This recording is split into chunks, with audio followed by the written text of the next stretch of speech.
A woman weeps at the coffin of her dead son Alexei. She'd last seen him alive just a few weeks before when he was recruited to serve in Ukraine. He had no combat experience whatsoever. After merely a few days of training, he joined the Semyonovsky regiment on the front line. 2 weeks later, his mother was told he died heroically for his country. Alexei's story is a true one, and just one of the problems plaguing Russia's military right now. Poor training, dare we say criminally inadequate training, is one reason Russia's military is failing right now. It's the prominent reason why young men like Alexei are getting to the battlefield and thinking out loud, "I don't know what to do." It's why some men don't want to be there. At times, the proverbial blind have led the blind. Suffice it to say, the effect on troop morale has been devastating. We'll talk about declining morale in depth soon. First, we want to discuss hardware issues. Russia has a lot of them, and Ukraine has a lot of help in the hardware department.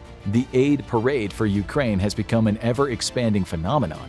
In terms of military spending, Russia is one of the highest spending countries in the world. In 2021, it placed 5th on the list of the highest defense budgets behind the UK, India, China, and the US. The amount of money it spent was reported to be $65.9 billion. The US was a whopping $800.7 billion.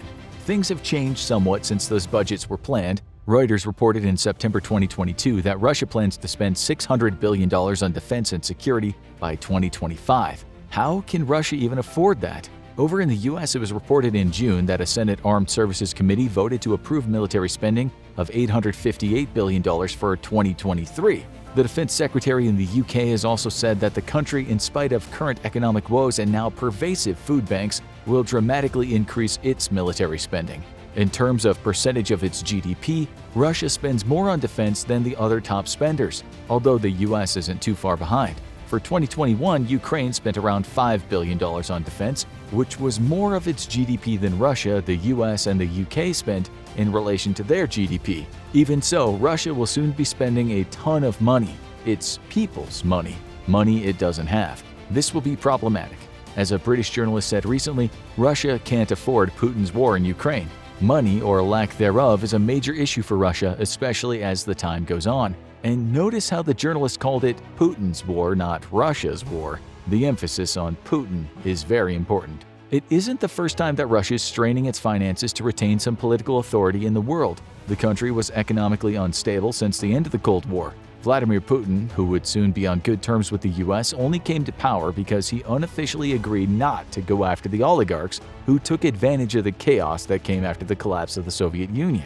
That was okay with the West. Just to give you an example of what we mean, 22 years ago when Putin was Russia's acting president, he was described in the New York Times Magazine with the words utterly professional, a star, sensitive, a man we can do business with, a liberal, humane, and decent European.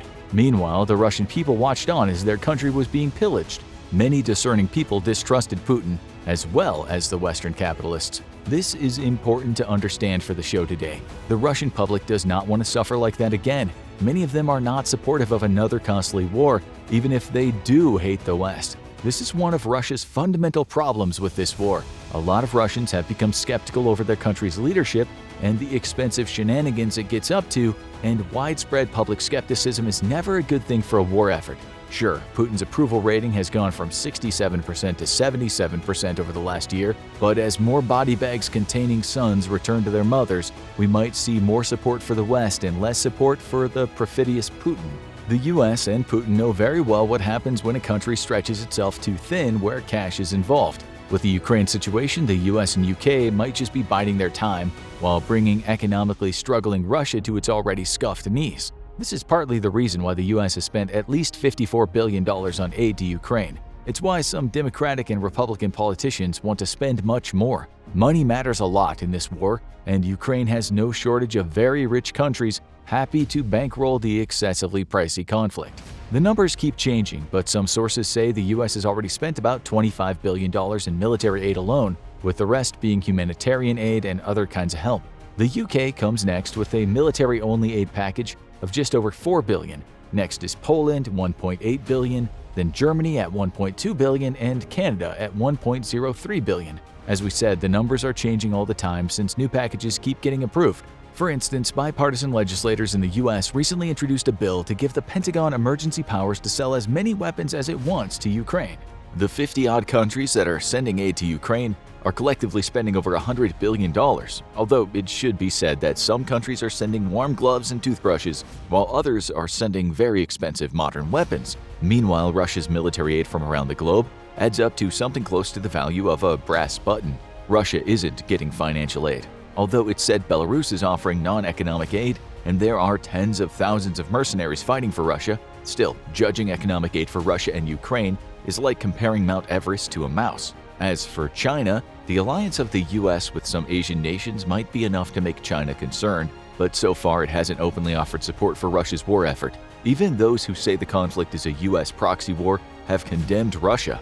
We're trying to say that Russia isn't going to get any considerable help anytime soon, and help for Ukraine is seemingly bottomless. Right now, things are looking like one of those us versus rest of the world soccer matches. It's like the old movie Escape to Victory, when the evil Nazi guards and the mixed nationality POW guys played a soccer game.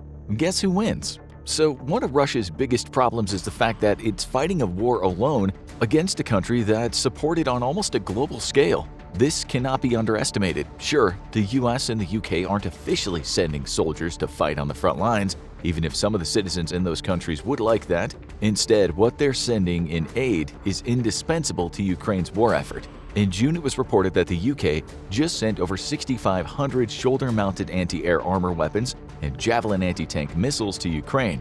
It sent hundreds of millions of dollars of what the press just called lethal weapons. Some of the packages included M109 howitzers, anti-tank weapons, multiple launch rocket systems, and hundreds of air defense missiles. As for the US, it's raining lethal weapons down on Ukraine, reminiscent of a biblical flood. It's like a supermarket sweep for Ukraine, but with weapons instead of groceries. The US has also sent scores of Javelin anti-tank missiles, as well as billions of dollars in Stinger anti-aircraft missiles, helicopters, counter-artillery, Humvees, electronic warfare detection systems, M777 howitzers, armored personnel carriers, light anti-armor weapons, AT-4 anti-armor systems, and the list goes on and on.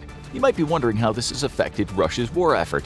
The answer is in a big way. If you've been following what's going on, you'll know that the Ukraine advance later in the year pushed the Russians out of the strongholds. Towns are liberated, only for the liberators to find mass graves, and what the Western media referred to as a giant scrap heap of Russian tanks. You'll notice in the list of lethal weapons we just talked about, many of the tools the West provided can be very effective at taking out tanks. After the Russians had retreated from those strongholds, after months of being there and wreaking havoc on locals, masses of tanks were left, sometimes with the burned bodies of young Russian soldiers inside them. In part thanks to all that aid, Ukraine has been kicking the living daylights out of Russian tanks. And we aren't just talking about the older tanks, the T-62s and T-72s, but some of the newer T-90s. Russia has always been a leading nation when it came to tank tech, but right now, its tank strategy sucks. So let's just say for now that many young Russian soldiers are not too keen on getting into one of those tanks. The chances of being incinerated are high, all for a war they might not properly understand and don't want to be a part of.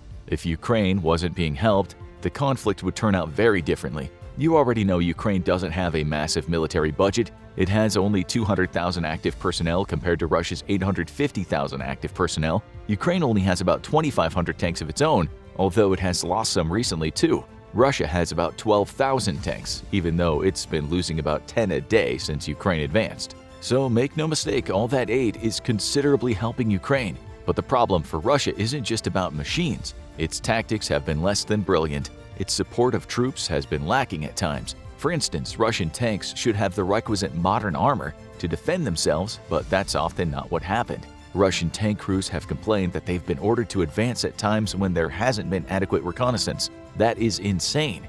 But worse, the tanks are often out in the open, not moving with sufficient infantry and artillery. You don't have to be a military genius to know that shouldn't happen. Even after playing your first game of Risk, you'll understand that. When these tanks are left so vulnerable, all those Ukrainian anti-tank weapons do their worst. At times, Russian tanks have been sitting ducks when fired upon from close range by all those javelins and new generation light anti-tank weapons that the UK and the US have been so kind to send over. As the BBC reported, US-supplied anti-tank weapons have been among the most effective weapons in Ukraine's arsenal. Since these weapons aim for the top of the tanks where they're the weakest, they result in something called pop-tops. That means when the turret is blown off, it almost always means the 3 men inside die. It's an awful way to go, we expect. So how do you think Russian soldiers feel about this? The Russians have lost tanks en masse, maybe about 2,500, and a good portion of them have been abandoned. Their crews just got out and ran for their lives. Some soldiers have said they'll never return to the front line. What they saw there was a strategic blunder after strategic blunder. They felt way too vulnerable, as though they were being sent to their deaths. It wasn't a fight at all, it was an annihilation. One of the Russian soldiers later said, "We were like blind kittens. I'm shocked by our army. It wouldn't cost much to equip us." Some of the tanks didn't have proper armor. Tanks should have explosive reactive armor or active armor, but reports state that some Russian tank crews had taken to covering their turrets with wood or with iron cages they'd found. They were doing tank DIY, which might sound funny if you've never heard the screams of your friends being burned alive. Remember we talked about Russia being financially stretched? Is that affecting how well these tanks are performing? Analysts have been scratching their heads at the heavy losses of Russian tanks. They say those tanks should have the right armor to protect against these types of attacks, and even though anti-tank weapons can still be catastrophic to an armored machine, they shouldn't have been going down as fast as they have.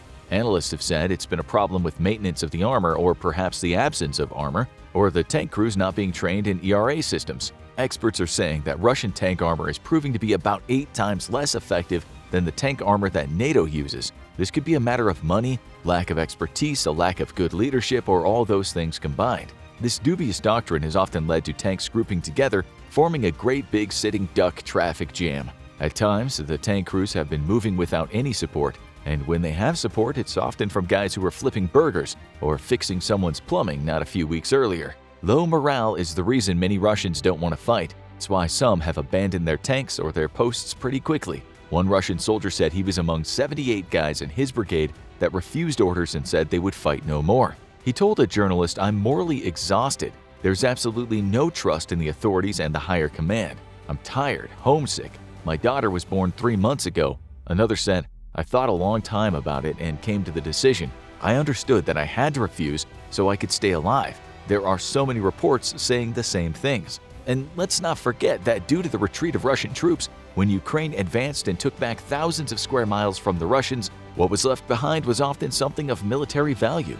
Ukrainian ammo, for instance, can often be used with captured Russian tanks. There's also the question of centralization. Chechens have been fighting for the Russian army, as has the National Guard, as have soldiers hired by private contractors, plus mercenaries, and with this comes the fact that they're fighting without a centralized structure. An analyst said this about that: "There are multiple strands of the Russian army with their own agendas, tactics, and reasons for fighting.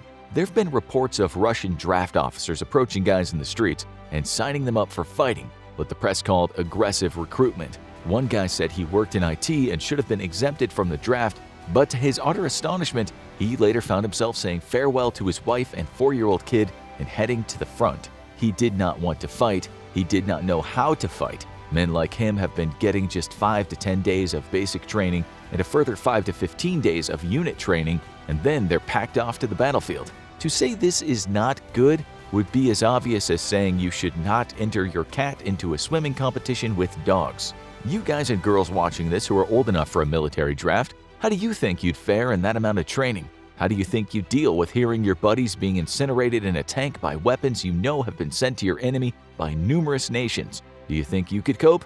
Many Russians can't, and that's why there are reports coming in from all over about Russian men taking devastating and drastic actions to not fight. We can't say what they did exactly, but we imagine you can guess. As for Alexei, as you know, he had just a few days of training. He went to the front line without knowing the first thing about combat. If you asked him about land warfare strategy or tank armor, he might have looked at you like you'd asked him what he thinks about string theory. Russia has not been very open about sending guys like Alexei into the bloody battle. A journalist for RT said this was plain wrong. She wrote, "Military leaders, now is not the time to lie. You have no right to lie, and now it is a crime." Alexei's father simply said, "My son has died. What am I for?"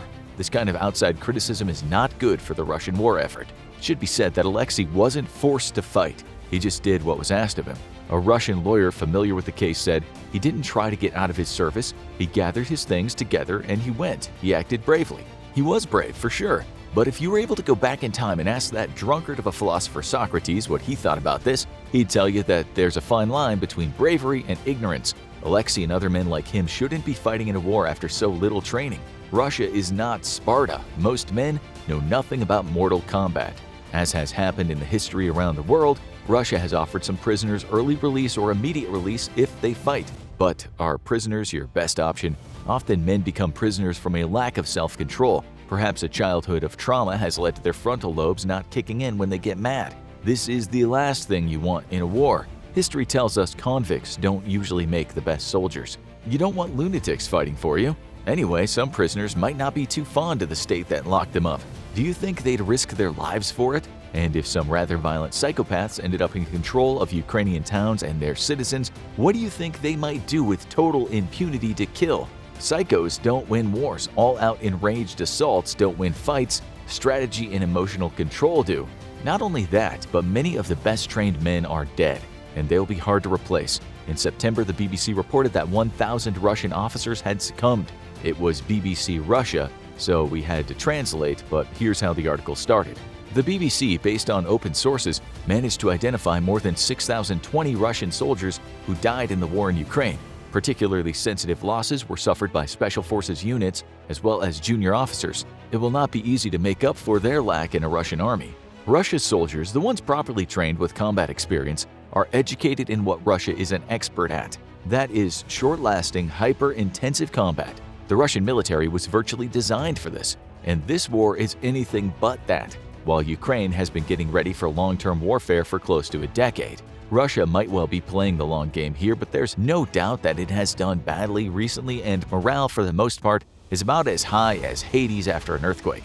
Nonetheless, as bad as things have looked as of late, Russia is still a military powerhouse for a reason. It's made some mistakes, sure. Some of its troops have watched them and are not impressed, but by the time this show comes out, maybe Russia will have improved matters. Despite these losses, we should not underestimate the Russian military.